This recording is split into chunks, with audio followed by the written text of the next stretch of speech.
নমস্কাৰ মোৰ অসমীয়া পাকঘৰ চেনেলটোলৈ আপোনালোকক স্বাগতম জনাইছোঁ। আজি মই আপোনালোকলৈ এটা নতুন ৰেচিপি লৈ আহিছোঁ। বলকচোন তেতিয়াহ'লে ৰেচিপিটোলৈ আগবাঢ়োঁ। ভেন্দিৰ এটা ৰেচিপি লৈ আহিছোঁ। ভেন্দিৰ ৰেচিপিটোৰ কাৰণে মই ভেন্দি টুকুৰাকৈ এয়া কাটি লৈছোঁ আৰু 3 চামুচ মই সৰিয়হ এয়া তিয়াই লৈছোঁ, এটা পেষ্ট বনাই ল'ম। আৰু এটুকুৰা কাজি নেমু লৈছোঁ, কেইটামান মিঠি গুটি লৈছোঁ আৰু 2টা শুকান জলকীয়া লৈছোঁ। আৰু বাকীখিনি বস্তু মই বনাই থাকোঁতে আপোনালোকক দেখুৱাই যাম। মই ভেন্দি বনাবৰ কাৰণে এখন কেৰাহী পাতি লৈছোঁ, তাতে অকণমান মিঠাতেল দি লৈছোঁ।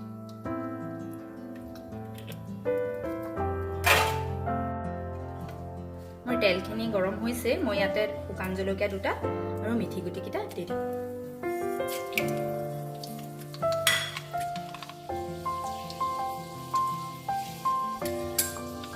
মিঠি গুটিকেইটা ফুটিছে, মই ইয়াতে ভেন্দি দিম।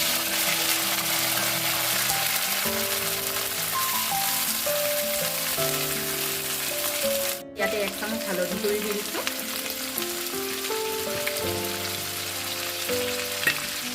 সোৱাদ অনুসৰি নিমখ দি দিছোঁ। মই ইয়াত কোনো ধৰণৰ মছলা ব্যৱহাৰ নকৰোঁ। মই এতিয়া গেছটো চিমত দি অকণমান ঢাক মাৰি সিজিব লাগিব। এই ঢাকনিখন লগাই দিছোঁ।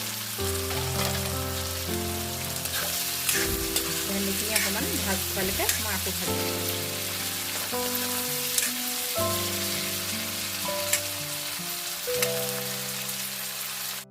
মই ইয়াত ভেন্দিখিনি ভাজ খাই গৈছে, মই ইয়াতে সৰিয়হখিনি যিখিনি পেষ্ট বনাই থৈছিলোঁ মই ইয়াতে দি দিছোঁ। ভালকৈ লৰাই দিম। টেঙা চিটা যি চিটা থৈছিলোঁ ইয়াতে মই অকণমান পানী দি চেপি পেলাই ইয়াতে দি দিছোঁ। মই এতিয়া ভালদৰে উতলিবলৈ দিম। 3টা কেঁচা জলকীয়া দি দিছোঁ, দি পেলাই ধুনীয়াকৈ লৰাই দিম। সহজভাৱে বনোৱা ভেন্দিৰ ৰেচিপিটো মোৰ এয়া ৰেডি হৈ গৈছে। এনেদৰে বাৰু আপোনালোকে বনাইছেনে? বনোৱা নাই যদি এবাৰ বনাই খাই চাবচোন। এয়া মই ভেন্দিখিনি আজি আপোনালোকক সজাই দেখুৱাইছোঁ।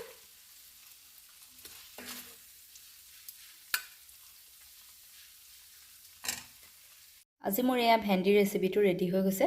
যদি মোৰ ভিডিঅ'টো চাই ভাল পালে লাইক কৰিব, কমেণ্ট কৰিব, শ্বেয়াৰ কৰিব। যিসকলে এতিয়াও মোৰ চেনেলটো ছাবস্ক্ৰাইব কৰা নাই, প্লিজ চেনেলটো ছাবস্ক্ৰাইব কৰি ল'ব। ধন্যবাদ।